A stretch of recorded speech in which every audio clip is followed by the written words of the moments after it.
Hello everyone, thank you for joining me today for this meeting. Today we're going to be talking about the upcoming child migrants that are going to be coming to our program. I'm going to start by giving you a little bit of background. What we know is that children are entering the United States at the southern border without parents or legal guardians. The system is overwhelmed and is struggling to care for them, sparking the debate about the detention of minors. The previous Trump administration framed all migrants as a threat to national security and enacted policies meant to deter migrants. Critics claim that this approach was unethical and in violation of international human rights and illegal under United States law. The current Biden administration has promised to overhaul Trump's immigration policy, yet has been struggling to address the growing number of migrants as socioeconomic conditions worsen in Central America. The current situation. Immigration authorities have encountered more than 152,000 unaccompanied minors at the U.S.-Mexico border in 2022 alone. This was an all-time high. The majority of children were 15 years or older, although there have been some infants and toddlers. Unaccompanied child migrants, by definition, are under 18 years old, have no status in the United States, and are not in the care of their parents or their legal guardians. They arrive sent with friends or other family members, often sent with or taken by smugglers, or sent with groups of other unknown migrants to them crossing the border. So why is this happening? Socioeconomic situations in Central America are very poor. There's little to no work, there's environmental challenges, and increasing violence, drug cartels, and gangs. Many children arrive at the United States border hoping for reunification with family that are already in the United States. Some have intentionally abandoned their family due to abuse, poverty, gang involvement, or corruption.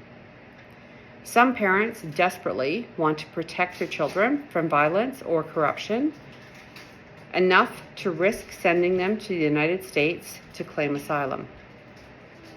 What happens to the children? Most are detained at the border, often by turning themselves in. This triggers a multi-agency response that is guided by laws and court precedents. The Departments of Homeland Security, DHS, and Health and Human Services, HHS, share responsibility for unaccompanied minors. There is a standard of care outlined in the 1997 Flores settlement that was a result of a lawsuit against federal immigration pertaining to the treatment of minors in detention. Basic elements of standard of care include access to food and water, emergency medical services, bathroom facilities, and surroundings that are well ventilated and temperature controlled. The William Wilberforce Trafficking Victims Protection Reauthorization Act of 2008 requires that minors can only be in detention for less than 1 month, but can be in detention longer in cases of emergency, including increased arrivals of migrants. DHS is the first involved. They will conduct the apprehension of the minors, process and procedures related to apprehending and returning or deporting children to their home country if needed. Customs and Border Protection, CBP, under the DHS, will detain the child at border crossings. They determine if the child is unaccompanied through interviews, documents, and medical testing. Children will be separated from adults that they arrive with, as CBP deems fit. Typically, if they are unrelated to the child, if the adult is dangerous or criminally involved. While in federal custody, the Department of Health and Human Services is responsible for unaccompanied children and must place them in the least restrictive setting possible. This is where we, as human service practitioners, offering placement options in our agencies come into the picture. HHS will be placing unaccompanied children into our group homes and our foster homes. HHS's Office of Refugee Resettlement, ORR, will be deciding where the children will be placed, so we will not have a say in who will be placed in our programs.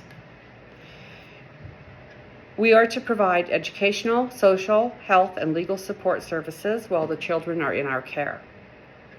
During the last influx of unaccompanied minors prior to the pandemic, we were selected as an agency to provide placements to these children. It has been a few years since we last had children, and many of you were not here during that time.